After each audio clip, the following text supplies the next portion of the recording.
In the studio this morning from the Monmouth Fire Department, we have Assistant Chief Craig Cozadd. Good morning, Chief. Good morning. And we have Firefighter and Public Education Director Kyle Martin. Good morning, Kyle. Good morning. Did I just give you a promotion to Director? Yeah, I like the Director title. I hadn't thought of that yet. That's good, Director. Stick with that.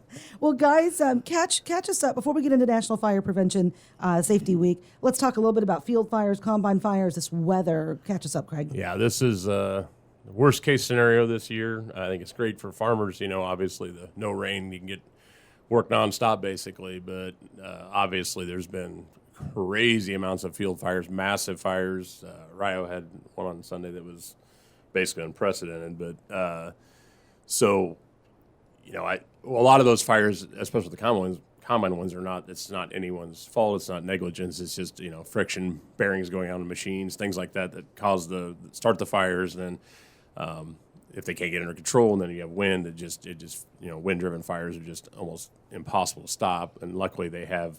And that's where the farmers had stepped in and bringing their tillage equipment in to take out field and creating fire breaks and things like that along with the fire departments. But common sense side of it, those things can't be helped. That's just part of the nature of the beast of harvesting. But as far as like just burning, whether it's trash piles, anything like that, or just anything that doesn't have to do with accidental fires, is like we just need to not be doing that right now.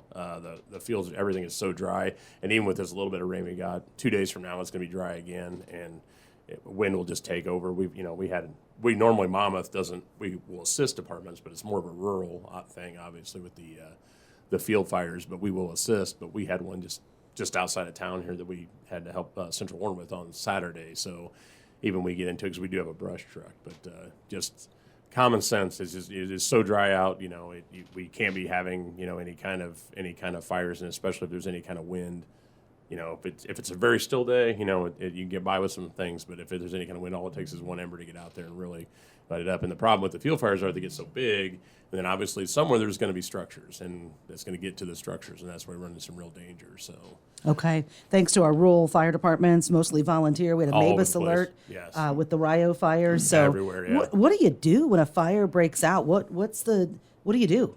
As far as what we do, or what's your recommendation to farmers? Well, I mean, obviously, the biggest thing is on their equipment is to have fire extinguishers, and I think most of them do. Matter of fact, we had a gentleman stop by yesterday. He had put his combine fire out before it got out of control, before the combine even was damaged. It was a bearing, but then he needed to get his extinguisher refilled, so we gave him some direction on where to go for that. But absolutely have APWs, extinguishers, things like that on your equipment. Make sure they're ready to go and charge, because if you can stop it before it gets big, then that's huge. You're saving your $1 million equipment and all that stuff. And then of course call early, call often. If you think it's if it's going to get out of control, the faster that you can get a department there, because remember the volunteers don't staff their houses. It's they have to come from wherever they're at, go to the station, get their trucks, take it to the scene. Time is money when it comes to that. So I mean, the faster you call, the faster we don't mind showing up. They don't mind showing up if they get there early and it's just a little bit of fire that they just need to put out. Okay. Because otherwise it does turn into the Rio situation. And so call early, call often if you're not sure. Even if you call and then you get it put out, and you say, hey, we got it put out, and maybe one truck will just continue on just to make sure, don't ever hesitate to call, because that's the problem is a lot of times people get so wrapped up in trying to put it out, they forget to call, and by the time they call, then the combine's done or the tractor's done or whatever, and then the field's out of control. So call early, call often, and make sure you have your extinguishers up to code, ready to go. Okay. Part of our safety is we always discuss safety for our farmers and for our firefighters as well, and our volunteer firefighters. Big thanks to them. Yeah. Okay, Kyle, it's a big week. It's National Fire Prevention Week. Tell us all about it. Yep, big week. So National Fire Prevention Week started the 5th, and back in 1871, I believe the Great Chicago Fire broke out, and that started October 5th and burned for several days until the 10th, I believe. So every year it's from the 5th till the 11th in October. And, of course, fire safety is throughout the entire year. But this week, the Monmouth Fire Department is going around to a lot of the local elementary schools and just talking to the students and teachers about fire safety, fire prevention, stuff like that. And when it comes to fire prevention, a lot of it's very simple. Stuff like checking your smoke detectors and having 2 ways at your house, knowing where to go, having a meeting place with your family and whatnot.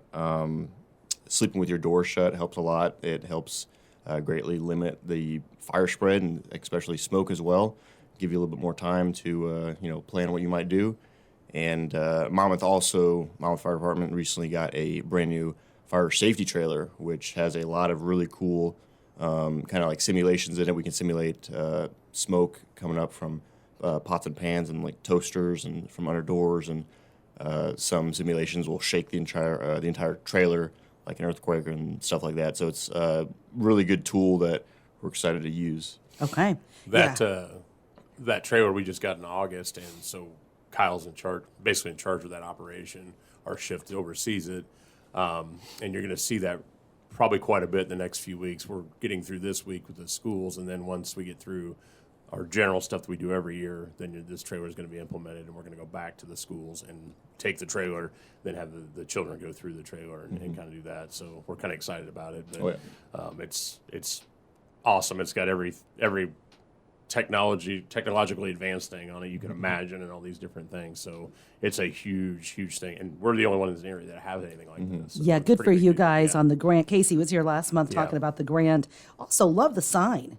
Yeah. The Oh, yeah, LED the sign. sign, yeah. That's cool. Yep, we got that up, and Kyle, he's got access to put whatever we want on it. And, we thought about making fun of our neighbor, maybe Trevor and Al with it, just put whatever we want on it. But as Just far to as like, see if anybody's see if they're looking. paying attention. But as far as like information and all kinds of things we can put on there, we got a Halloween event coming up at the end of we do every year, and that'll be on there, of course, times and things like that.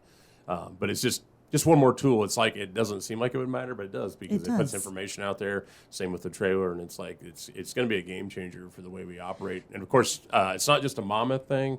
We already have plans set up at the end of the month to take it to United West. So we will take it to Henderson County, Warren County, Mercer, wherever. We'll send our crew with it, to deploy it to wherever wants to use it, and then we can use it. So I'm sure it'll be, as the word gets out and as we get more acclimated, because we're still in the learning processes too. We had 3 guys go up to Chicago where it was built and get trained on it, but there's a learning curve with it for sure, because there's a lot to it. But Cool. Well, let us. We'd love to come through it and do one of our videos. Sure, Yeah, for sure. 100%. Kaylee and Kelsey and I and Sean. That would be a lot of fun. Yeah. You mentioned the end of the month is Halloween. Holy moly, we're already getting there. Yeah. Remind us, because you guys won't be here until November, remind us about Trick or Treat that night. Yeah, so at the station on Halloween night from 5:30 to 7:30, kids can stop by and trick or treat. The Monmouth firefighters will be there handing out candy, and I think there'll be some tables and get some drinks. We and have police some food. there, and GHOS usually comes over as well, and then OSF has been there. And the good thing about this setup is, the whole trunk or treat situation is really awesome anyway, because it's a one-stop shop, but ours is inside.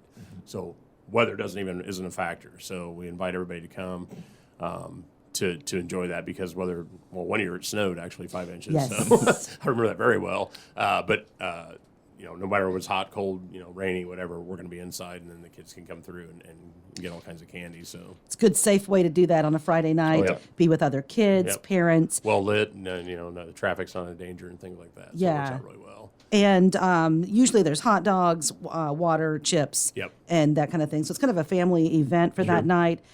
Some people have great costumes. I've seen some of the coolest, funniest Sure. costumes via social media when y'all are in there doing Yeah, your, and your I'm fun. not advocating for anything, but a firefighter costume might go a long ways. You know what I'm saying? Like an extra bag of candy, right? You never know. I'm not saying, but I'm just saying. So We're talking with Assistant Chief Craig Cozadd and firefighter Kyle Martin with us from the Monmouth Fire Department. It is Charge into Fire Safety Week. That's what they call it this year. Yeah. For 2025, this entire week you'll see our Monmouth Fire Department out at our local schools. That fire trailer, safety trailer, I should call it. We can't wait to see that more and more as it makes its presence known at different locations. yeah, we've got. We always talk about this too. The field fire's been strong this year, but remember also with the implements on the road, we talk about the safety of driving, patience. I've talked about this every time we've been in here with the spring or fall. They say it's basically the time of sitting like at a stoplight, the time of, if you just be patient, wait for the combine or the tractor or whatever to get to where it's going. Generally, they'll try to pull over and when they get a line of cars to let you by, but it's like that's where we have all our accidents. The majority of our accidents in the county are because somebody's gotten impatient, they passed when they shouldn't have, and then they have a head-on collision or something like that, or get tangled up in the equipment itself. It's like they have to get from point A to point B, and that's just the nature of the beast of living Yeah. in Western Illinois. And it's like, so just give them a chance to get where they're going. They'll get out of your way as soon as they can and move on. But just common sense is like, I can't stress that enough. And of course, in the city, I've talked about this probably the last 5 times we've been here, but the construction we've got going on, we have right now, the square is completely shut down, which everybody knows. So we're taking alternate routes. But then also we have railroad crossings that are closed now because the railroad's working on those. We have the Harlem project, which is all good. That's all, great. However, we're going to be taking alternate routes, and we're going to be coming through areas we don't normally come through as well. So we need people to be defensive driving as we are defensive driving, and and getting through safely in neighborhoods and those kind of things, and just making sure that as I've stressed every time I come in here is if you don't know what to do, just stop. If you can pull to the right, but don't try to do something aggressive to get out of our way. Don't run stoplights to get out of our way. We will wind our way around you, and I try to remind people that every time is don't try to do something. Don't try to guess what we're going to do. You just stop and let us do what we're going to do, and we'll get around you. Trust me, we will figure out a way to get around you, and don't panic. But we have people running red lights and stuff to get out of our way, and I'm like, and then it's just a recipe for disaster, and I just assume not have that too. So Just slow down and stop. Yep, Yeah. common sense. Yep. Yeah, because the rule is just pull off to the right. Pull to the right is what you're supposed to do, but like I said, sometimes we're kind of intersections. If we're coming like Euclid, Maine, from the north, the turn lane, the two driving lanes will be stopped, because there's the red lights. Like we'll go into oncoming traffic to go around. Sure. But people will try to run the red light to get out of our way. It's like just stay there. We will go around. Sure. We have the sirens and lights and all that stuff and that kind of thing. So we just don't want people to make their own decision because we don't know what they're going to do. You know what I mean? So it's like it's a lot easier if you just don't do anything and we can just kind of go around you. You know what I mean? So Okay, good advice. But and once the square gets opened back up and stuff like that, and then the Harlem project, and it looks like they're really killing it out there. So I think this is going to be amazing. The square's going to be amazing when it's done. I think it's absolutely amazing to watch this. But yeah, we'll get back on track as far as the routes we go, and then things will be a lot smoother. But. You got it. Finally, Kyle, it's smoke detector time too. Tell us a little bit about that.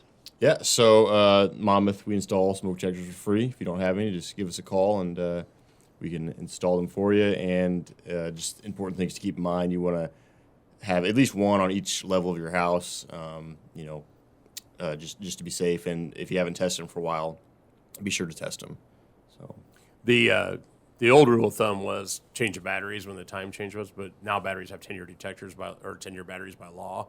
So what we tell people now is that you test them during the time change. You should test them monthly, but if you're nothing else, test them during those time changes to make sure they're working. If you have, and also as Kyle said, we do install detectors that we give out to homeowners in the city. However, if you have a detector and you need help with it, or that you purchase yourself, or you CO detectors or anything like that, or any questions, we can help you do that as well. Yes. We don't just limit to that. I mean, if you have any questions about any installation or an issue with one or anything like that, we can come out and see what's going on. Don't be offended, but we do drive the big truck wherever we go. So people are like, "Can you just drive a little car to our house?" Like, well, unfortunately, we got to park the big truck out front. 'Cause that's what we drive. But we won't come hot. The ladder truck makes me laugh because I'm right by you guys. Yeah. And when it goes off, my dogs, they think it's hilarious. Oh, it's a howling. They howl. Yeah, that siren. Those sirens are legit on those trucks. So, They are. And folks, yes, please take advantage of this free installation process of the 10-year batteries for the smoke detector. Got a party going on Is that the mayor outside. out there? I don't know. They're having a good time. Everybody should have a good time. Those smoke detectors, take advantage of those because it's great to have that installed. Yeah. And yes, test. November 2nd is the time change. Yes. So it's happening. It'll be here in a few weeks. So basically Halloween weekend. Yeah. Yeah. So we're and it's kind of spotty. We'll put some in. They put some in yesterday, as a matter of fact, in a house. So Great. It's just kind of hit and miss on it. But yeah, don't hesitate to call. If you have a question, we'll steer you in the right direction, even if we can't, because we don't do obviously outside the city limits. We just do Monmouth. However, we can get people in the right direction of where to go, or any questions they may have with any detectors or CO and those kind of things. Also, we are getting into CO season more, so that's another thing. Make sure the CO detectors are up and running because the furnaces kick on and all that. So we got problems with carbon monoxide as well. So Okay. Good job, guys. yeah, thank you. Thanks for having us. Appreciate the updates very much. Sure. And have a safe, productive week. Thanks for everything you do. Thank you.